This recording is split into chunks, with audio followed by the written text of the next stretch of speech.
I'd like to begin this video by saying that everyone is entitled to their own opinions. However, having your own opinion does not make you correct. By disagreeing with me, you are completely, entirely, and undeniably wrong. So, let's get into this.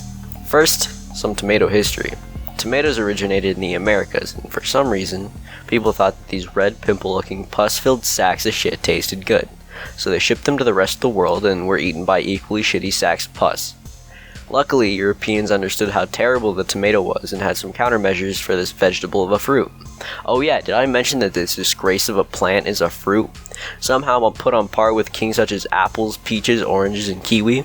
Well, the Europeans' anti-tomato weapons were plates that included lead. You see, the acidic tomatoes would release the lead in the plates and cause lead poisoning, leading to mass fear and hate of the already disgusting red demon spawn. Unfortunately, the public soon realized that tomatoes were not poison, and therefore decided that they should eat as much of it as fucking possible. Fast forward a few hundred years and tomatoes are once again the enemy of humanity, in video games. The cult of tomato lovers had grown so much that only hidden cries of common sense weren't punished by brainwashed, seed-filled, slime-injected Santa impersonators. The developers of Dig Dug, an Atari game from 1982, subtly designed their characters based on the most evil things imaginable by mankind. Vigars, based on dragons, and Pukas, which were based on the evil tomatoes. The aim of the game was to destroy all of the Pukas with an air blaster. They were building an army of young resistors that would be trained to destroy any tomato on sight. As far as the public knows, there was no massacre, no fight, no disturbance. Only the hidden few that survived remember their fallen brethren of April 19th. We should have known that air pumps would not be sufficient firepower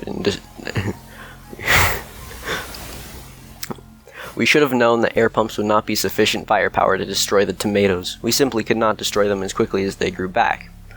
This is why new recruits in the year 2019 began thinking up new and more powerful weapons. One specifically bright-eyed engineer created a big-ass metal piston spike that could automatically detect and destroy any tomato that was camouflaged in salad. What a bright and honorable young man. He will be forever remembered for his contributions. If for some reason you, the viewer, still don't believe that the tomatoes are an evil cult parasite that is using humanity as a way to reproduce, spread, riddle me this. When was the last time that you ate tomato soup or sauce that didn't immediately make you want to gag? Just to spite us, they liquefied tomatoes and called it ketchup. They packaged it in containers that fart when you try and get it out, and are separated into thick and thin layers that both taste terrible and are gross to the touch. However, you will find a bottle of this ass liquid in every home refrigerator. Why the fuck is there a flavor called umami that happens to be in all the best foods but also magically includes this puke shit pimple vegetable looking ass pile of garbage?